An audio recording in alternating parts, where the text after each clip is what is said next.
The one goal, the only reason we set up was to be the best real estate company in Dubai. And people laughed at us and said, how are you planning on doing that? There are the better homes is around and these other companies, and they're great companies. Today we're the best company in Dubai. When there is fear in the market, that's when you put your foot to the metal.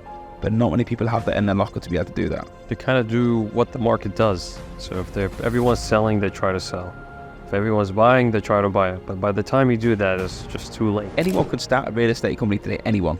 You know, you can meet someone down the street and they can do it. But being an average real estate company is not worth doing. I'm only here to be the best. If I'm not going to be the best, I might as well pack up. But being around money, and then you realise actually money's not actually that fun. Once you've got a nice house, a nice family, what's the purpose of money? Is to make a better business or enjoy life. What is that one thing you would change about the Dubai's real estate market if you could? What would I change? All right, we're here with another podcast, and this is DubaiCatch. I'm here with a special guest. I always say that the guest himself should introduce and tell us more about who he is. Oh, wow. Well, it's a pleasure to have you here, Lewis. Thank you very much. I'll try and keep it within 30 seconds. The CEO, well, actually now the chairman of Allsop and also based on my role change recently in the restructure of the business. We are a real estate business with a mortgage division, conveyancing, foreign currency. I think we're one of the largest real estate companies in Dubai. We're definitely the number one transacted company in Dubai. We've been from a 3-man business all the way up to around 650 people today, with a goal in 18 months to get to 1,000-man headcount. 600 people, right? 650. Oh, wow. 650. So, all right. And you're aiming to reach 1,000? We will reach 1,000. I don't doubt it. I mean, I said this to you off camera before. Dubai is growing. And as Dubai grows, we are a organic business that actually started in Dubai. A bit like Fade Fit and these businesses that you see growing throughout Dubai. We are a local business in growth mode with Dubai. So if Dubai grows, we will grow with it. Interesting. So you, aside from your business in real estate, what do you enjoy doing? As Lewis, what do you enjoy doing in Dubai? Well, I'm a father of 2. So I have a daughter that's 5 and a son that's 3. And most, like all of my time at the weekend is spent with them. So the minute the weekend hits, I don't really see them in the day because obviously they're at school. So we enjoy our weekends, pool, beach. My kids have got a very expensive taste. We have an apartment which we live in at the weekend in the Atlantis Royale. And every weekend it's Nobu. So my kids at 5 have Nobu steak and rice with teriyaki. Highest quality meat. It doesn't, unfortunately, when she goes to Tesco's in the UK or somewhere, she's going to be asking questions.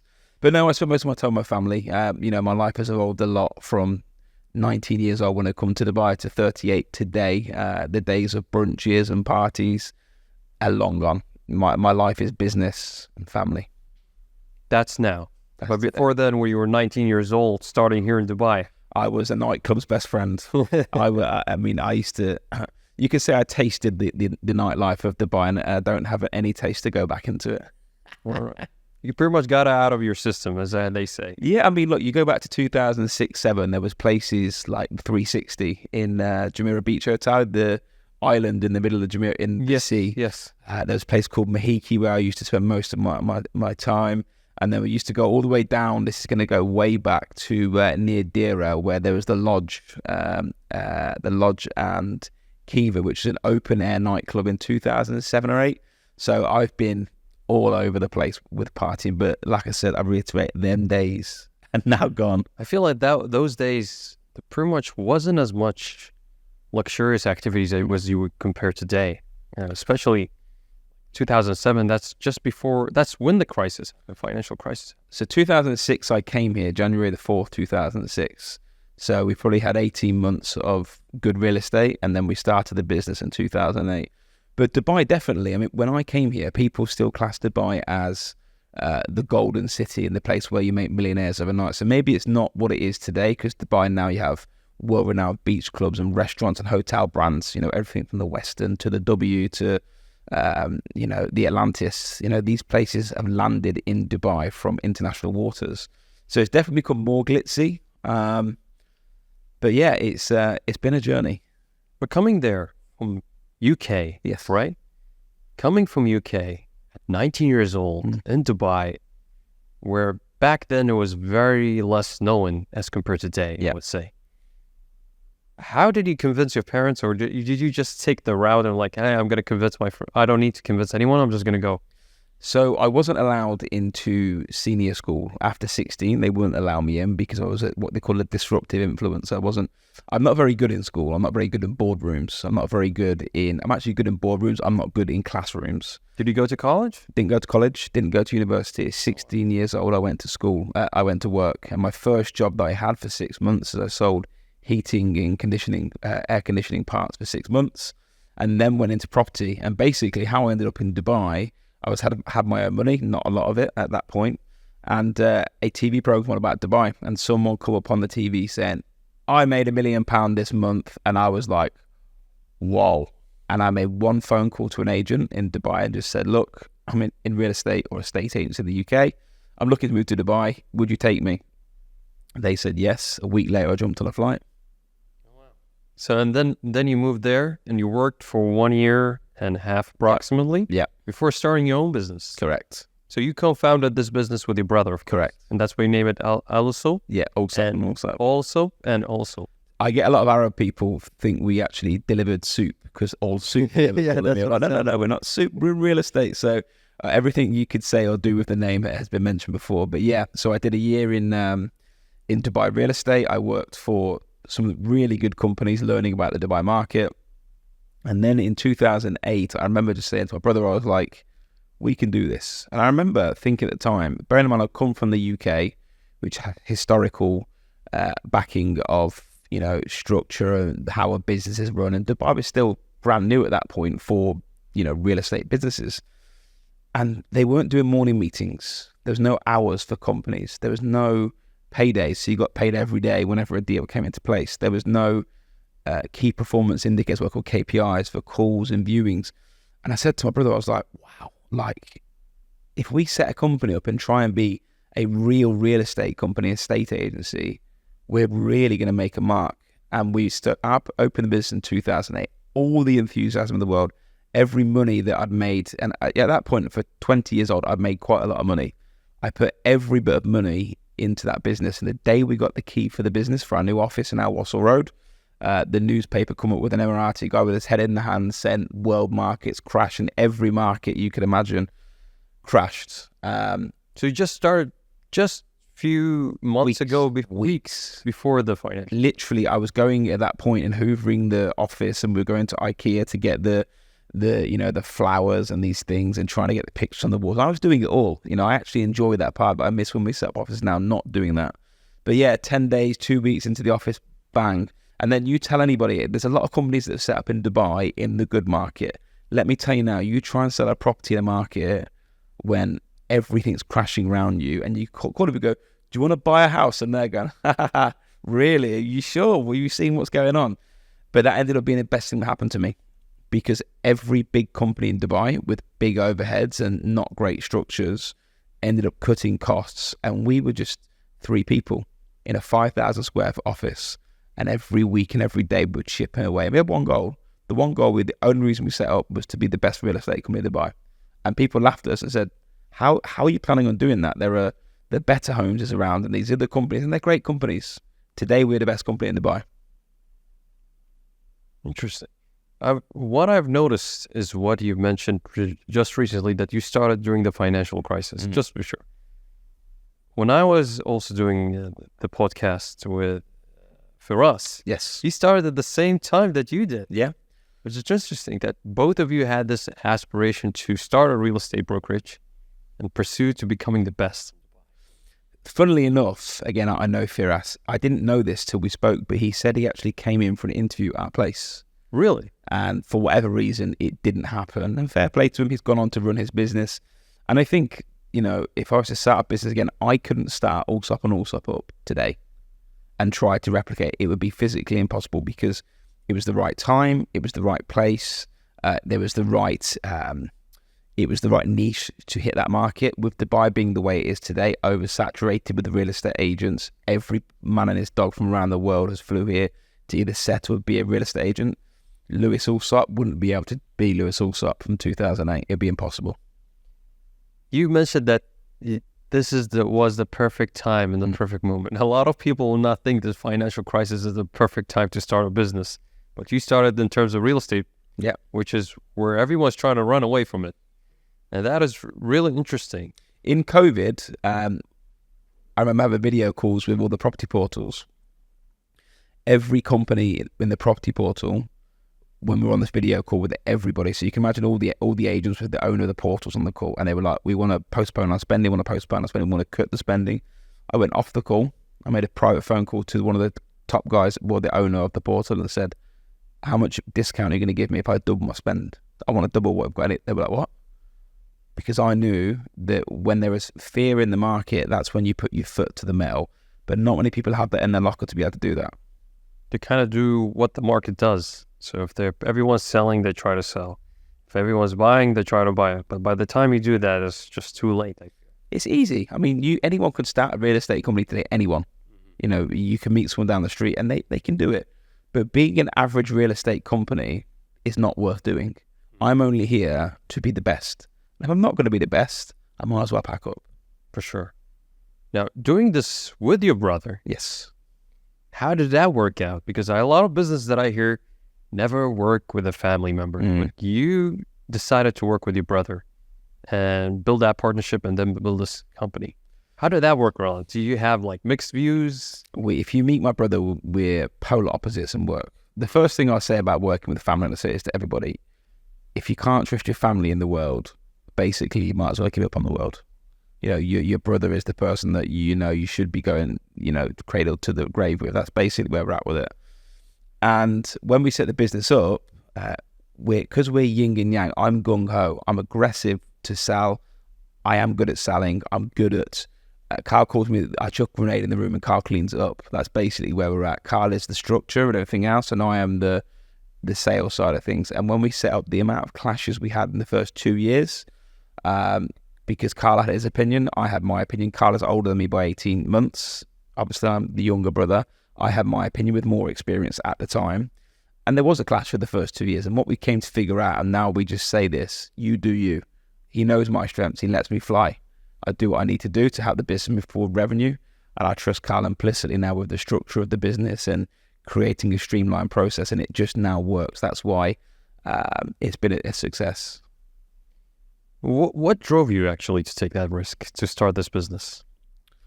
I think that maybe... you could have been comfortable and said I'm just going to continue receiving more funds, settling down maybe financially, getting that stability, and then maybe start a business. I think the big thing for me, I always had the fear of being average.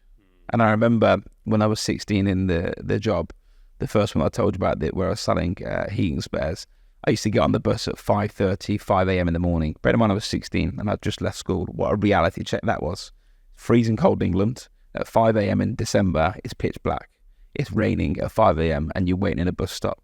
And you're sitting there going, this is not the life for me. I remember going through that process, and I think what I've come to realize is my drive is I fear failure, and I fear, I'll never give up. I should have quit this business in 2008 and 2009 and probably 2010 because for 3 years we made no profit. I was paying staff 50. So you're not making any profit for the first 3 years? Nothing. Because if you have to invest everything back into the business. Every bit of cash flow I had, I put into the business. Then you hire staff. You have to give them half of what you make. At that point, you're then trying to create a brand. You're trying to... So basically, try and give you an understanding of where the business was at in the first, let's call it, year.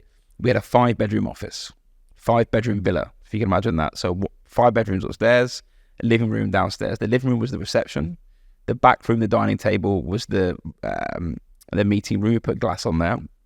We didn't have a glass door on the ballroom until we made profit, which was month 3, until we put a door on there. Upstairs at the 5 bedrooms, 4 of them were empty. So we had one sales room with tables on, and then in month 4, we opened one door and said, just to let you know, renovation's finished, we put the tables in. Then we did it again and again. So you have to reinvest back into it. At that point, you're trying to build a brand. You're advertising, you're paying, you've got to go over your break even of costs. So for 3 years, if you're not putting everything you have into the business, you're not growing, and then you're just having a business to try and make some money.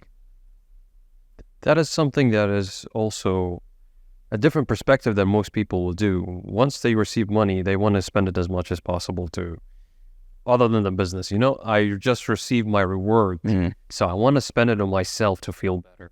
Money bores me. Bores you? It bores me. It sounds very arrogant saying that, but I've been around money since I was 19. So if you imagine from 19 years old, I've been handling other people's money. So if you imagine a 19-year-old anywhere else in the world, people, when we first set up, were sending us deposits, millions and millions and millions of dirhams that were just in my account. And then I'd have to distribute this money to the sellers and buyers to make sure the international clients had the money. So I've been around money.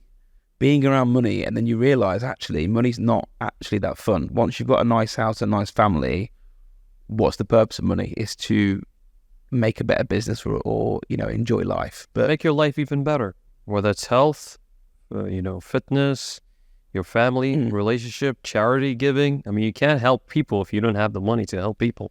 But you get to a point when you've got that. When you live in the nicest house and you've got the best car on the road and you have houses around the world, there comes a point where if you make another million, doesn't make any difference. It's irrelevant.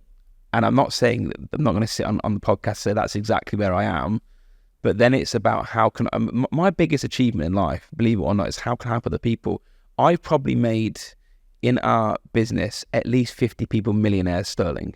I've got people in Jumeirah Golf Estates that live in 30, 25, 28 million dirham houses. Are they the investors, or you mean real estate? No, they're agents. They've become partners in the company. They've grew with the business. They've bought their own houses and they've gone through the ecosystem of that. And I look at that and think, wow, I get more from that than I do than going, oh, let's go and buy a new watch or a new car or whatever it may be. It just doesn't excite me. So yeah, I love watching the business grow and I love watching people grow. Kind of reminds me of the Maslow's hierarchy. You know how first we want food, safety, and security? Yeah. Then we reach at a point where we want, to develop our careers. Then we go further to have a family. And then you go further, now we want to do an impact. Yeah. It's like the highest structure of the hierarchy. And the impact comes at the very last day. What can you give and leave a legacy for? My best things I've done in my personal life in the last few years is I flew my wife's family and her dad for their 60th birthday in the private jet to Ibiza. I've noticed that on your Instagram. Yeah. In December last year, I took the whole family skiing. I paid for everything, all inclusive, chalet, drinks, food, everything for 7 days. I paid for everything. I've retired my mum. At Christmas, we turned up and bought her a car when wasn't there to go onto your drive. Was this just now, or you in the last 4 years, 3 years? So I look at that and think, wow, I love that I can do that for my family, and I'm proud that I've sacrificed so many relationships and so much time from the age of 19 that now I'm late 30s, I'm starting to see that it was worth it. Interesting. Do you think it's ever late for someone to be a real estate agent? Never. Never. The problem is everyone wants it now. Everyone would like to be Lewis Allsopp today. For sure. But I've been doing 18 years and I've built the foundation of the business. I've invested tens of millions of dollars into marketing, infrastructure, human capital. If I go into my office sometimes and think, wow, the people around me, I have a CFO that's ex-Bank of China. My chief people officer is head of one of the biggest tech companies in the UAE. My sales director, managing director, they're all the highest level you can get. And that takes time to bring them up with you and train them and get to that level or build that business. And yeah, people want it now. I see people, you hit the nail on the head, they'll drive a Ferrari, but they just about making money to cover the repayments. That's not how life actually is, and you can't grow from living. There has to be a sacrifice somewhere. And no one's willing to put that time in. They want instant satisfaction. That's what Instagram's worst problem is. Instagram is like instant gratification. It's like hitting your dopamine every time you see the likes, you see the follows, you see everything. Even myself, I feel sometimes addicted. And I'm aware that this is happening. You should stop. I'm addicted. So I was sitting in bed yesterday laughing at my wife and I'm on the reels and she's just laughing. I'm like, I'm sending her memes and stuff and these videos and I'm laughing to myself and I'm an hour deep into I think they call it doom scrolling. Basically, where you just go through, just going, and you can't stop. It's like your hands. But the algorithm's so good. But this is what a real estate agent is.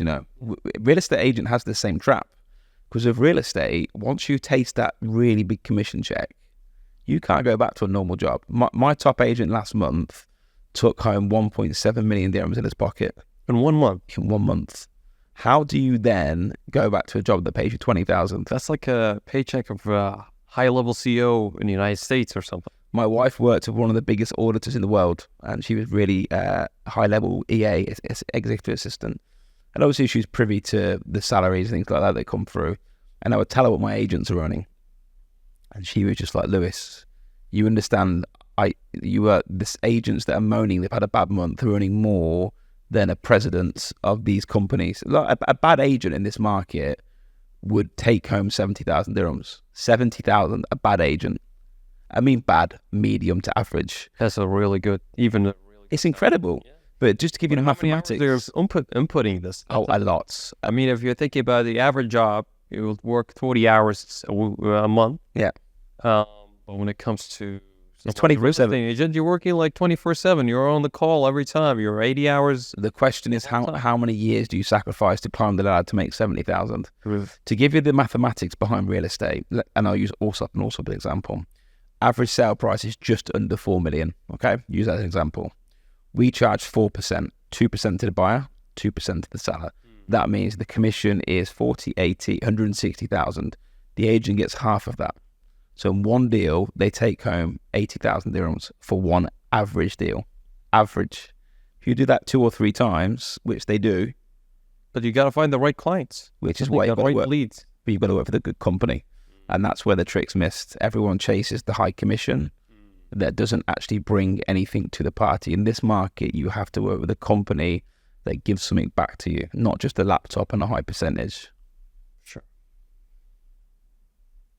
What about in terms of now the shift in the buyers within Dubai? Do you believe that people are more willing to buy apartments or townhouses these days compared to the past? I mean, let's compare it between the past and back in 2007 to now.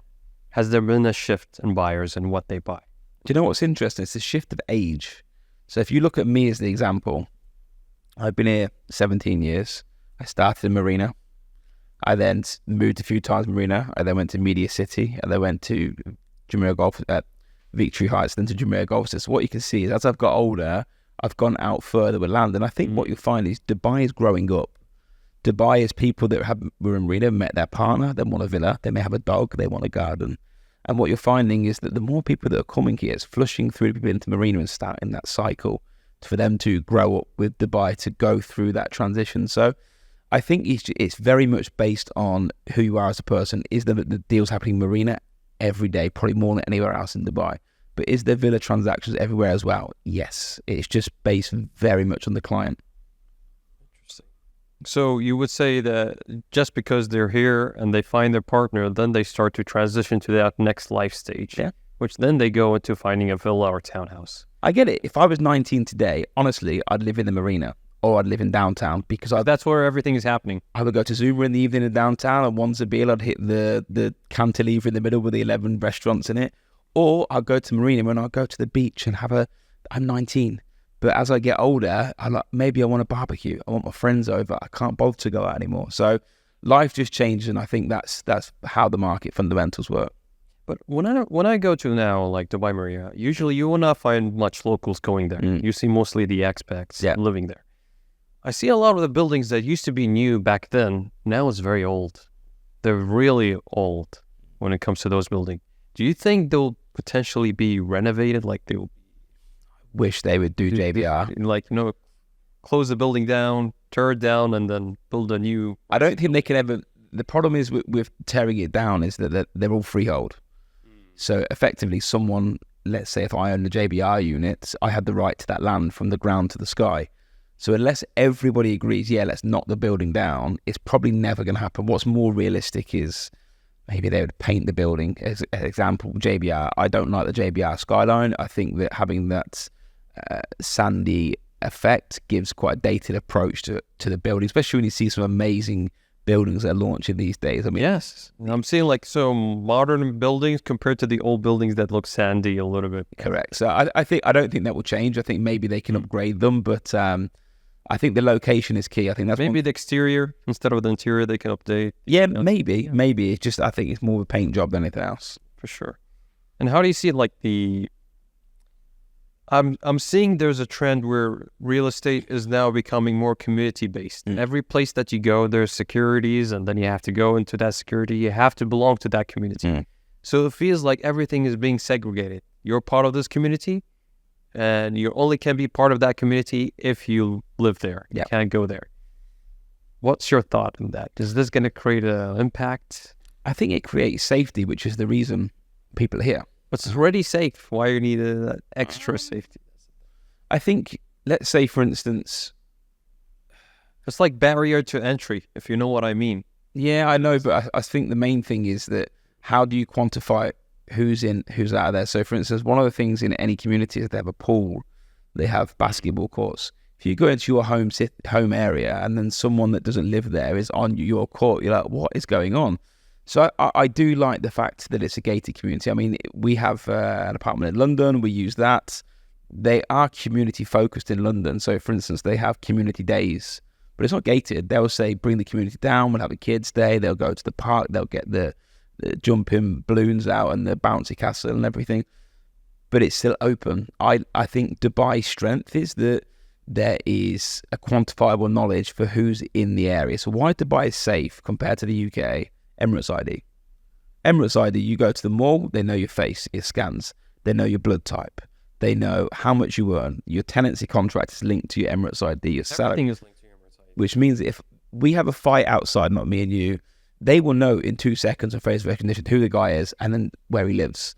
If you lose that chaos and you bring that chaos into Dubai, you would have the same problem of England, where people walk into a street with a balaclava, rob what they want, and there's no repercussions. Dubai works because you stick to their rules, and I like that there is control to what Dubai is. I believe it's not only the system, because if let's say you implemented the system in London or UK, you still have to change the mindset of people. Agreed. That's the hardest part. How do you change the mindset of people to be respectful of the laws that are here? And the only way they can be respectful here, because Dubai is giving them that opportunity, correct? Like, you got the chance to live here and build your dream, or you got the chance to come here and just enjoy for a certain period of time, become broke, and then you return back to your... Lots of them.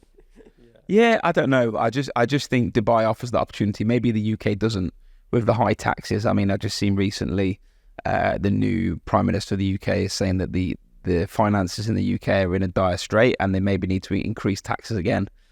Which means that you're paying VAT on what you spend, you're being taxed on what you brought, and then when you die, you lose nearly half of your assets to income tax, to death tax.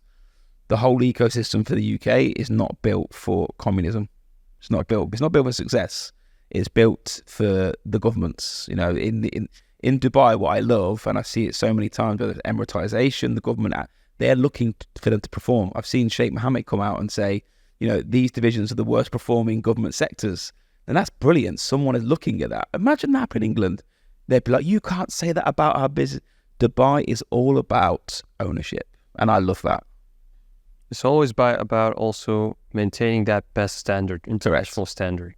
And trying to be number one. I mean, when it comes to the Dubai ruler, Sheikh Mohammed bin Rashid Al Maktoum, he's always envisioning way ahead how I can make this city the happiest city in the world, the smartest city in the world. So not only in terms of the people's well-being, but as well in terms of technology. And you're seeing it happening. It's not just talk. Yeah. You're seeing the actions being implemented. When AI was just in like, we had a minister of AI before even AI was that high trend.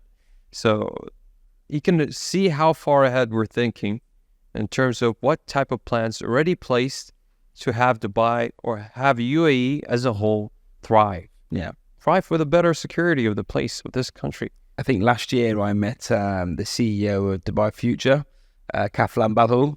Yeah. So I went and met him and we were chatting, having a coffee, and he was just going through what the whole purpose of that division is.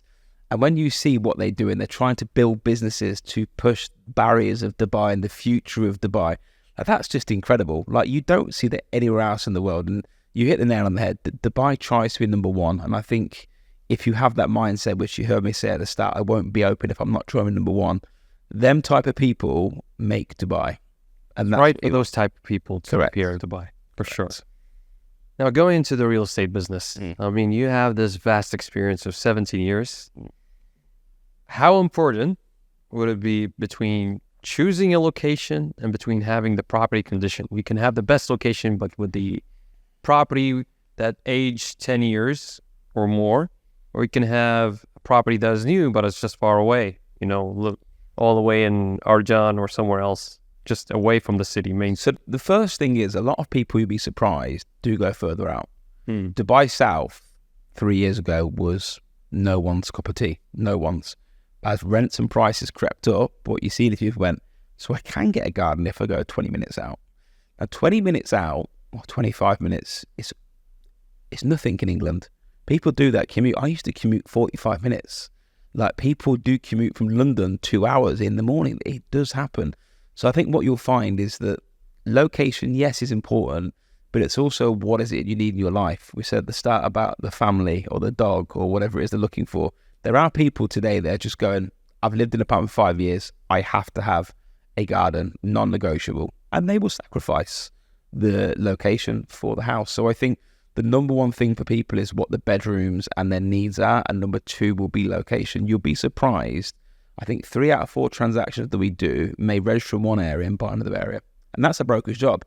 And that's what I think people think brokers, their main role is to pick up the phone and go, when do you want to view it? No. Our job is to say, tell us how much you want, how much you want to spend, what are your key features, and then often maybe they didn't know. That's real estate. I've noticed that you mentioned that this is in terms of a buyer's perspective, that he wants to live in this home. But what if you were an investor? Would you choose somewhere in the main downtown, or to choose those places, as you mentioned, for a little bit far away, 25 minutes, 30 minutes, townhouse? I think you're... And there's this trend now that's happening with Airbnb style, like subleasing, and then trying to sublease multiple apartments in the downtown, just with the tourism going up. What do you think about that? Well, I think it can be very lucrative if you know how to systemize it and make it really well. Because it's, in the end of the day, it's all about customer service. Yeah. It's about reviews. And it's really about building that brand image for yourself and how you maintain those apartments. I see it on Instagram. There's a couple of people I follow. I don't know, never met them, but they've basically got 50 or 60 properties in Dubai. They don't buy them. They just straight out lease them and then sublease them back out. And I think around the world, it's very popular. It's very, very popular. And I understand why, because it's cash flow generating. It's effectively as good as buying a property and then renting it out. But effectively, you're not buying it. You're getting 10 instead of 1. Correct. You know what I mean? Correct. So you're using no real capital to buy the property, and there's no commitment for 25 years. So you could rinse and return that on a mass volumes. The more I'm saying this, the more I'm thinking I should be doing this, because I'm not doing this. So there's definitely a market there for it.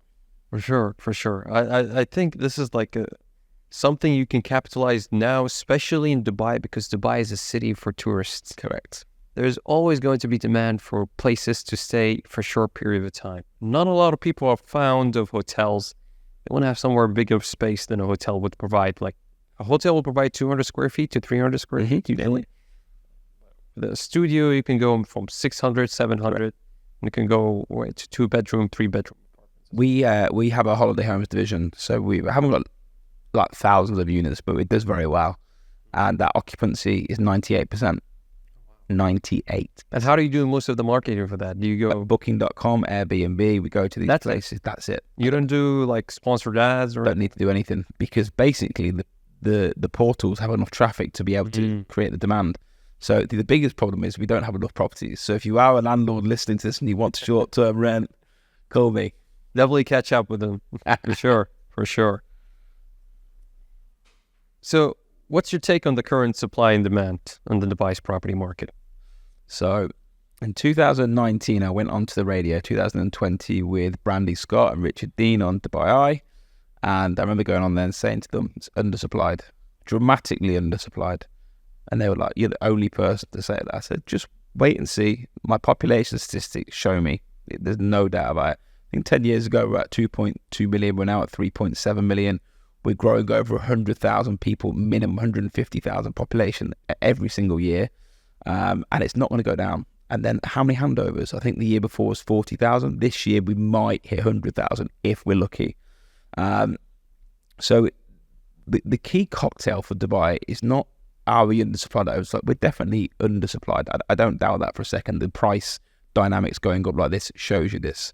The question is, how long are we going to be undersupplied for? And I don't believe we're launching enough to keep up with the demand of Dubai's success. And that's my honest opinion. I think the population growth, probably within 5 years, will hit 200,000 every single year with the way that we're going. Because if Dubai continues to be tax-free, if corporation tax stays low and the safety's there, and then you go into America, UK, Spain, wherever you're going, and you're seeing what's going on in these places, Dubai becomes a very interesting place to live. So I don't see the market cooling down anytime soon because we don't have enough properties. So long may that continue.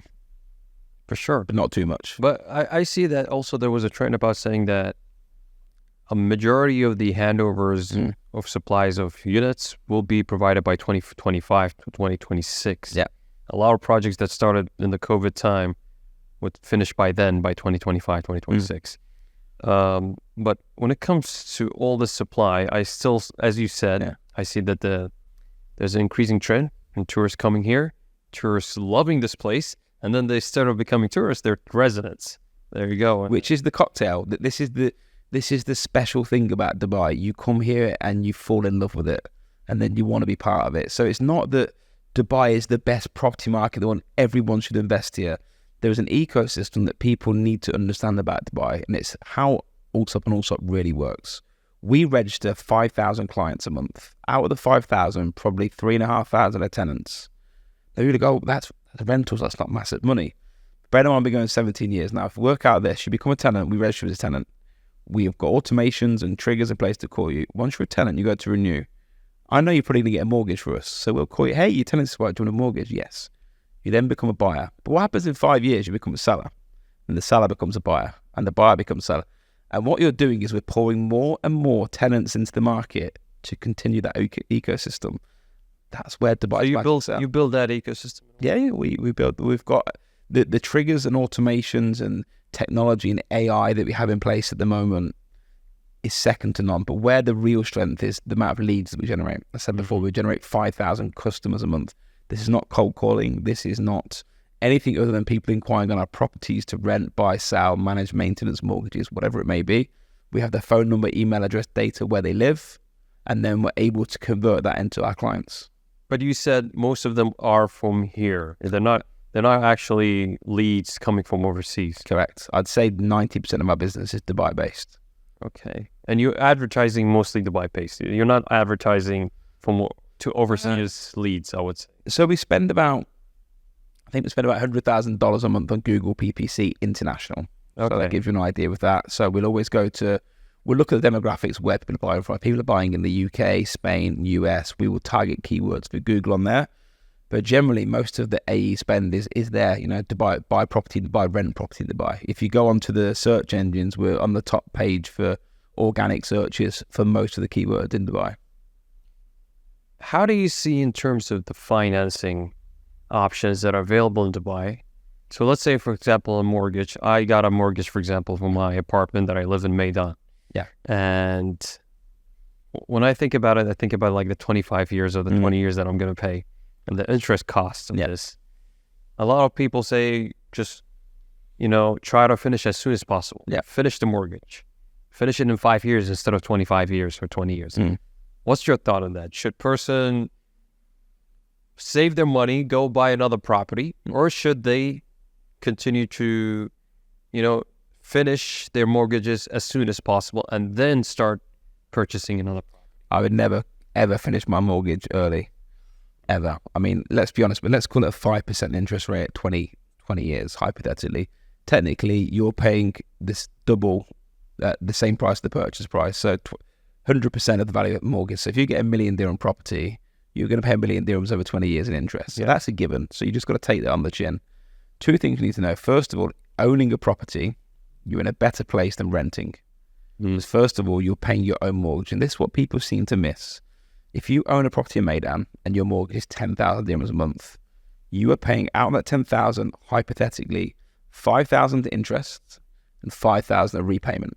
So you're going to do that for 5-10 years. Now, what you secretly won't know is that 5,000 dirhams have been stuffed away into your back pocket because you're actually paying yourself. You're not paying the mortgage. But the other thing to remember is that inflation over the world always goes up 1 to 3 to 5% a year. Now, what inflation will never disappear. We need to earn more money. Properties need to go up in value. The cost of bread and coke will always go up, which makes the value of money less. That is always going to be there. What happens in that world? Property will go up.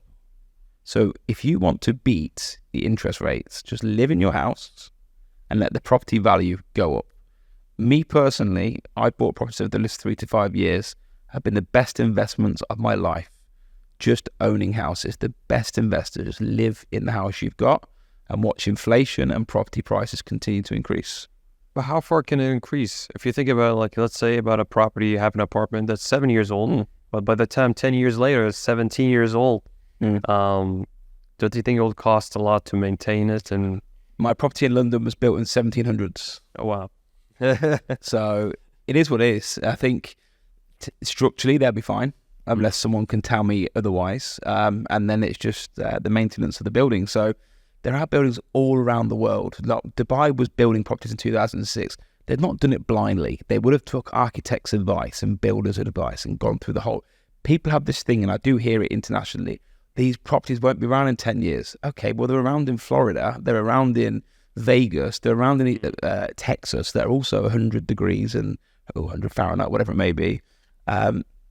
So I don't know, like the key, the question I'll go back to you is the question, answer your question. Just live in your house. Just enjoy living in it. And the inflation will always kick in. But remember this, if you go back to your parents and ask them what they bought their first house for, it'd probably be 100,000 dirhams or 150,000 dirhams. My parents bought their house, their first house, they told me, for £18,000. That house today is worth like £600,000. That's not going to change. You're 30 when you tell me off camera. Go remember where your first chocolate you bought, whatever it may be. Mine was like a Freddo or something along them lines. They were like a penny. They're now 25p, or a dirham, they're now 10 dirhams. The value of money is becoming less, and that's never going to change. That's because crypto's come into place. That's because people are printing money in different avenues, because property has gone up so much. When you inherit your family's business later on in your life, or my family's assets, we will go to sell it, which would give us a windfall.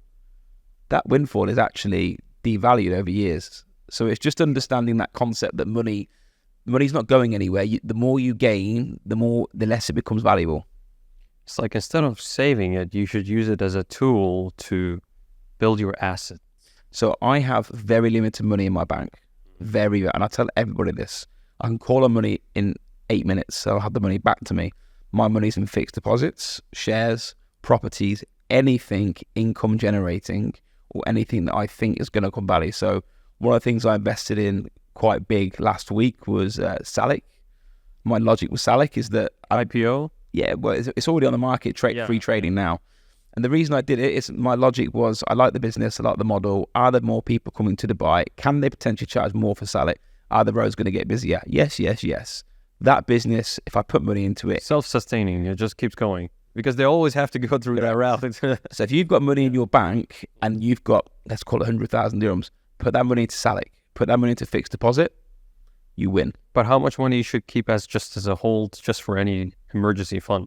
3 months? The reality is, it goes back to the same thing. You should be able to call the money you've got at any time. Like I don't have year fixed deposits. I don't have year assets. I could call money from these places very quickly. Not that I would have, in my 18 years of running business, I've never needed it, but I've just learned, and I said this on the last podcast I was on, the poor spend, the middle class save, the wealthy invest. If you remember that saying, you know why the wealthy are wealthy. They invest. For sure. But they invest in the right things. That's a crystal ball. And that can sometimes happen with network, like the people that you have around you. It's not easy that everyone has access to people who are doing this for a living, for example, the ones who are day trading, the ones who are in the stock market. So having those network of people, there's always that saying, you're the average of the 5 people you spend your time around with. So if you spend with people who are thinking about money, thinking about real estate, thinking about this, I'm sure you're going to learn something. But they do fail. I mean, I could tell you now, like, I've had some incredible successes in the last 4 or 5 years, stuff that's irrevocably changed my life outside of Allsop and also in investment and property. But 2007, I bought Dubai Waterfront. I bought a full floor in Waterfront. I lost so much money in that. I've bought other stuff that just hasn't worked. I've bought crypto that went down 99.7%. I've done stuff like, but the key thing is I've tried it and I've pulled the trigger. Sometimes it fails, but sometimes some people don't want to pull the trigger at all. They want to sit on the fence. It's a risk. You have to take that risk. I mean, you took the risk of starting that business. You took the risk to come to Dubai while everyone was in the UK, staying where they are, comfortable space, comfortable zone. You took out of the zone and just went and started something new totally in another city that no one very much knew about it before. Biggest and best risk I ever took in a nightclub, going to my wife, didn't know at the time, and said hello. And that turned into 2 kids, an amazing marriage, and a future. And that is a risk because you go into that club and they say no to you and they don't want to talk to you. It's not a good place to be. So everything in life that we talk about, there has to be a risk and reward factor. There has to be. And if you take the risk, sometimes the reward's worth it. Sure. I think you should not fear risk as much. Agreed. Yeah. As long as it doesn't kill you, like they say, it makes you stronger, Now, there's another great question that I'm curious to see from your perspective with that vast experience. When do you know it's the right time to sell a property? How do you know? So I'm going through this myself at the moment. So I've got a property I bought and I'm trying to rent it at the moment and I'm also trying to sell it. And it's just handed over. It's a luxury apartment. It's very nice. And I just can't work out if I should sell it or not. And I don't think I will. And this will give you the logical answer behind what it is. Once I've bought that property, that money's gone for me. That money I don't want to touch. I just want to receive the recurring revenue every single month. I have never, ever sold a property unless I've rebought for another one. Never. So you sell a property and then you buy something else? Bigger, better, or whatever, different type of investment. But I've got friends that have sold a property and then bought a Range Rover. Mm-hmm. Depreciating asset. Yeah. There's no purpose in it. So my answer to everybody is that once you've bought a property to invest in, unless you found something else you think is going to turn into another type of investment, put that property to the side and try and save for another one. The key, if you can get 2 or 3 properties going at the same time, it's not just the rental income, it's the capital appreciation of 5% on each property going. All of a sudden that wealth starts to accumulate. Sure. So don't sell unless you have to. Sound advice. And that's an estate agent saying that. I should be saying to you, sell. I mean, real estate. Yeah, for sure. Yeah. If you were really thinking in terms of business perspective, that's the advice. As a leader in your own real estate brokerage, how do you balance between the need for growth while maintaining that culture and sustaining that culture that you envisioned for this company? Because it's hard when you're scaling and keeping that standard and quality that you had in the very beginning. It's massively hard. Anybody listening to this running a business, 100-man business is so different to a 500-man business. And the reason for a 100-man, you control the narrative yourself. I've been in boardrooms, meetings with my team. I talk, I give my opinion. That's what it is. And people understand it comes from my voice. When you get so big, and this is the level we've been at, where I've got 5 offices on a monthly meeting on a Google Meet, you can't have the same impact. And I've been through this about a year ago where I seen our culture in our business not going the way that I wanted it to go. And at that point, it had to make some moves to create the company that I wanted. So one of them, without going too much detail, is we had multiple branches all around Dubai. How many branches do you have now? Now we've got 5. But at one point we had 13, 14. Oh. And I didn't like it because what you find is everybody's got a different viewpoint. So what I decided to do, if you look at the best companies in the world, Google, Amazon, Tesla, Apple, they have super offices. So we went and acquired and bought 2 floors, by the 3rd at the moment, in a tower called Control Tower in Motor City. There's 29,000 square feet between them 2 floors. We moved everybody into there. And what that gave us is the ability to be able to speak face to face, create the culture. Because what you'll find when you grow a business, the best people need to be around the new people to suck the energy off each other, the knowledge. But when they start becoming distorted, you start to lose the culture because the culture is the people. It's what they believe in, what they've seen from you. And when that no longer exists, they sort of make their own culture. And then you've got to be able to drag that back. And that's been very hard. That happened to us in COVID. We gave people more time to themselves. We let people work from home. We let people do certain things. And we pulled that all back. And it wasn't very popular, but it was the best move we had made in our business, because what we've seen is that we were hiring new people and they were in the office and the person they're meant to be sitting next to just wasn't in. And they're trying to learn. Well, how do I learn if the good people are not there? So we've been through that, and my message to everybody is you've got to have really, really strong values for what you think is good for your business, not good for the employee. And you got to push against the resistance. Not if you want to say no. There's a lot of people that run businesses want to be the yes man, but the best people that run businesses do what's good for the business. And my chief people officer said something to recently: the people who are in this business have to have the business first, and not everyone's got that in Dubai. It's for them first. Sure. It's like instead of trying to think about how they can add value to people, they think about themselves, what value it adds to them. And they feel that, I think a lot of companies would fear losing their staff. I don't want to lose people, but my company becomes way before one person or two people. I know how the company's become successful. I know where it's going to go, but it has to be in the vision that I have. And if people are not on that same boat as me, then we're not going to the same destination. And that's basically how you run a business. Coming to the conclusion, what is that one thing you would change about the Dubai's real estate market if you could? What would I change? I mean, I should stand here and say less agents, less brokerages, but if Dubai gets bigger, I think you've just got to go with it. One thing that I would change, it's difficult, and this is the honest truth, is that, my career in Dubai has been explosively successful, and everything that Dubai is and Dubai real estate market has probably helped me be who I am. So I'm going to sit on the fence and say I wouldn't change anything, and I hope that it continues. The only thing that we're working on is we're working closely with the government to make sure that best practices are put into place and open communication lines with them. And we have a great relationship with His Excellency Marwan bin Galita and the team to give our opinions on what's going on in the market, and I think that just needs to continue. You mentioned also that you've did some collaboration in terms with the DLG. Yes. In terms of a program supporting amortization. Yep. Way. Could you tell a little bit more maybe to the audience that are listening? Definitely. So we have signed a partnership with the Dubai Land Department. We're specifically looking for Emirati talent, and I honestly believe it's an incredible opportunity for us and for the Emiratis, because what you'll find is that people that are born here, they know the best locations. They've actually went to school, probably some of the biggest investors and contacts in Dubai.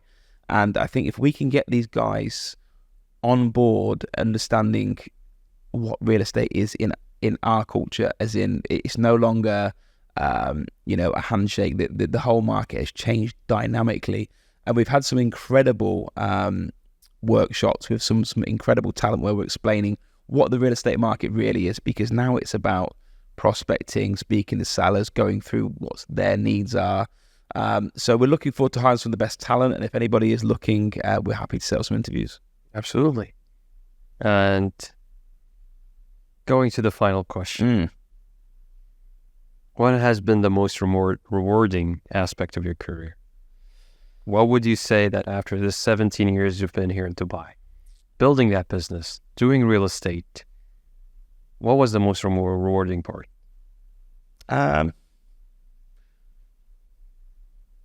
There's a few factors. I think number one is financial freedom.